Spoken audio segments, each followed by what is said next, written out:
بسم اللہ الرحمن الرحیم۔ السلام علیکم ورحمۃ اللہ وبرکاتہ۔ مکہ معظمہ میں کچھ غلام فروخت کرنے کے لیے لائے گئے۔ ان میں سے ایک کو ام انمار بنت صبا خزاعیہ نے خرید لیا۔ یہ لوہے کا کام جانتے تھے، چنانچہ تلواریں بنا کر فروخت کرنے لگے۔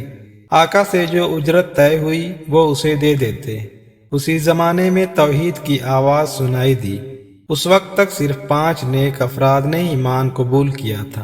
وہ 5 یہ تھے: حضرت خدیجۃ الکبریٰ رضی اللہ تعالیٰ عنہ، حضرت ابو بکر صدیق رضی اللہ عنہ، حضرت علی رضی اللہ عنہ، حضرت زید بن حارثہ رضی اللہ عنہ اور حضرت ابو ذر غفاری رضی اللہ عنہ۔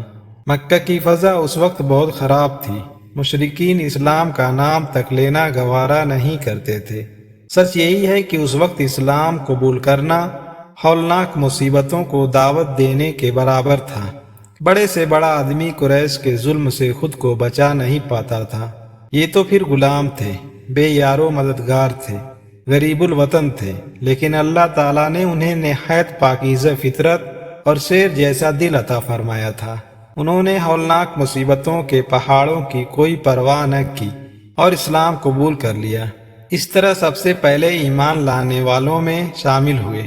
انہیں چھٹا مسلمان ہونے کا اعزاز حاصل ہے۔ مشکلات اگرچہ منہ کھولے سامنے کھڑی تھی، اور اس وقت مصلحت کا تقاضا یہ تھا کہ اپنے اسلام کو چھپائے رکھیں، لیکن انہوں نے ایک دن بھی چھپا کر نہ رکھا۔ اسی دن اعلان کر دیا، میں مسلمان ہو گیا ہوں۔ اعلان کرنے کی دیر تھی کہ ظلم کا بازار گرم ہو گیا۔ ان کے کپڑے اتروائے گئے، دہکتے انگاروں پر لٹایا گیا، سینے پر بھاری پتھر رکھا گیا۔ کبھی پتھر کی بجائے بڑے بڑے ڈیل ڈول والے مشرک کو ان کے سینے پر بٹھا دیا جاتا تاکہ کروٹ نہ بدل سکے، کمر انگاروں پر ہی ٹکی رہے۔ صبر اور شکر کا یہ پیکر اپنی کمر پر انگاروں کو برداشت کرتا رہا۔ ان کے زخموں سے نکلنے والا خون ان انگاروں کو بجھاتا۔ ان تمام مظالم کے باوجود ان کے قدم نہ ڈگمگائے۔ کفر کی تمام طاقت بیکار ہو کر رہ گئی، وہ ان سے اسلام کو نہ چھڑا سکی۔ ایک دن وہ نبی کریم صلی اللہ علیہ وآلہ وسلم کی خدمت میں حاضر ہوئے۔ آپ صلی اللہ علیہ وآلہ وسلم اس وقت خانہ کعبہ کی دیوار کے سائے میں لیٹے ہوئے تھے۔ نزدیک پہنچ کر انہوں نے عرض کیا، یا رسول اللہ صلی اللہ علیہ وسلم، آپ اللہ تعالیٰ سے ان تکالیف کے خاتمے کی دعا کیوں نہیں کرتے؟ یہ سن کر آپ صلی اللہ علیہ وسلم اٹھ بیٹھے۔ آپ کا چہرہ مبارک سرخ ہو گیا۔ فرمایا، تم سے پہلے زمانے میں ایسے لوگ بھی ہوئے ہیں کہ لوہے کی کنگھیوں سے ان کا گوشت نوچ ڈالا گیا، سوائے ہڈیوں اور پٹھوں کے کچھ نہ چھوڑا گیا۔ ایسی سختیوں کے باوجود انہوں نے دین کو نہ چھوڑا۔ ان کے سروں پر آرے چلا دیے گئے، چیر کر 2 ٹکڑے کر دیے گئے، لیکن انہوں نے دین کو پھر بھی نہ چھوڑا۔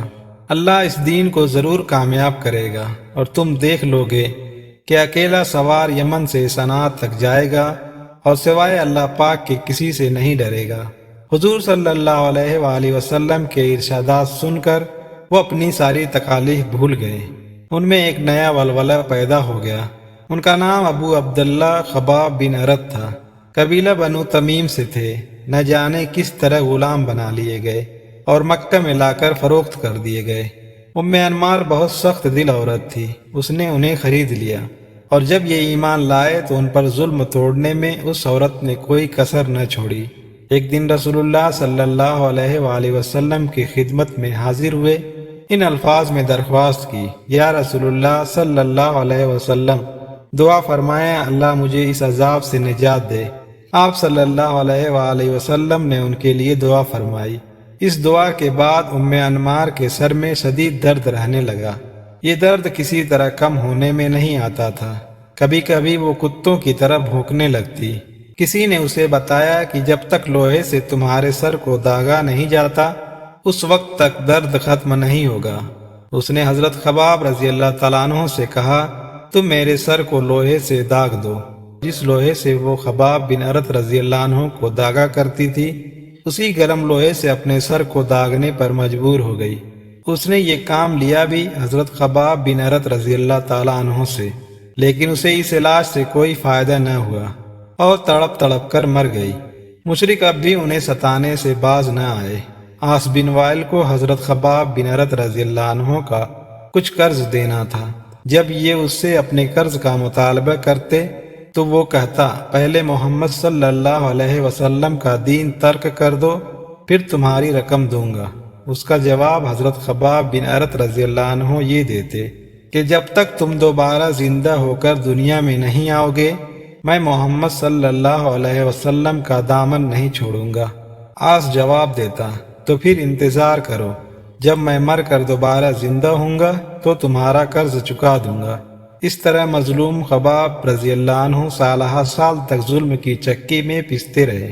آخر مدینہ منورہ کی ہجرت کا وقت آ پہنچا۔ پھر غزوات کا سلسلہ شروع ہوا۔ آپ نے تمام غزوات میں شرکت کی، نہایت دلیری سے لڑے۔